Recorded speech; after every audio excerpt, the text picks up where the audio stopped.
Hi friends, నేను ఈరోజు coffee తయారు చేయబోతున్నాను. కాఫీ ముందుగా నేను ఒక చిన్న గిన్నె తీసుకొని దాంట్లో పాలు కాగబెట్టుకుంటున్నాను. మీరు కూడా ముందుగా పాలు కాగబెట్టుకోండి. అదేవిధంగా టీ గ్లాస్లో కొద్దిగా సగం వాటర్ కూడా కాగబెట్టుకోండి. తర్వాత ప్రాసెస్ చెప్తాను. ముందు పాలు కాగిన తర్వాత వాటర్ కూడా కాగబెట్టిన తర్వాత పాలు కాగిపోయాయండి. ఇప్పుడు పాలు పక్కన పెడదాం.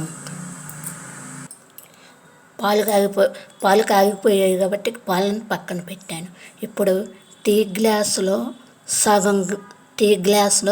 సగం గ్లాసు కన్నా తక్కువ కొద్దిగా వాటర్ తీసుకొని అవి కూడా కొద్దిసేపు హీట్ చేద్దాం.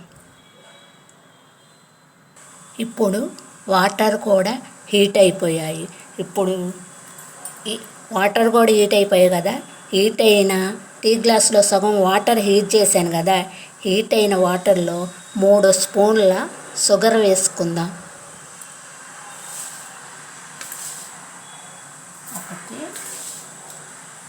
1 2 3 పక్కన పెట్టేస్తాం. ఇప్పుడు ఆ హీట్ అయిన వాటర్లోనే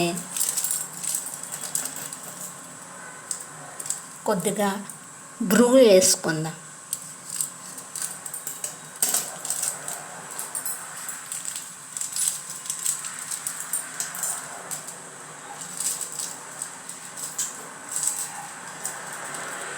ఇదిగో బ్రూ వేసుకుందాం. కొద్దిగా చాలు. కొద్దిగా లైట్గా వేసుకోండి మీ టేస్ట్కి తగ్గట్టు. ఇప్పుడు ఆ హీట్ అయిన వాటర్లో 3 స్పూన్ల షుగరు, కొద్దిగా బ్రూ, ఇప్పుడు కొద్దిగా పాలు యాడ్ చేద్దాం. కాగబెట్టి పక్కన పెట్టాం కదండి, ఆ పాలు యాడ్ చేద్దాం.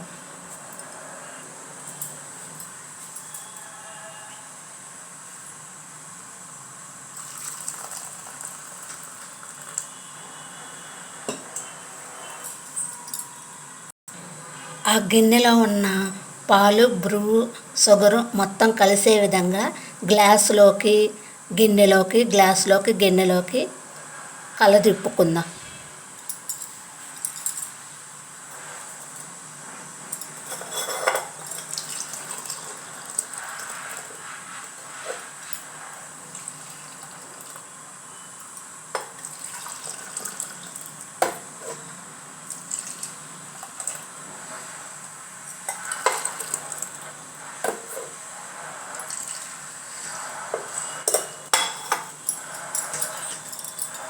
అంతేనండి కాఫీ చేసే విధానం. మీరు బ్రూ పొడి నేరుగా పాలల్లో కాకుండా కొద్దిగా వాటర్ తీసుకొని హీట్ చేసుకోండి. హీట్ చేసినటువంటి ఆ వాటర్లో బ్రూ కలపండి. తర్వాత పాలను యాడ్ చేయండి. తర్వాత షుగర్ యాడ్ చేసి కలదిప్పుకోండి. అంతేనండి కాఫీ తయారు చేసే విధానం. నేను చెప్పినట్టు తయారు చేయండి, చాలా బాగుంటాయి. అరకులో కాఫీ ఫ్లేవర్ ఎలా వస్తుందో ఈ కాఫీ కూడా అదే టేస్ట్ వస్తుంది. మీ టేస్ట్కి తగ్గట్టు షుగర్ వేసుకోండి. ఒకవేళ నా వీడియో నచ్చినట్లయితే లైక్ చేయండి, షేర్ చేయండి.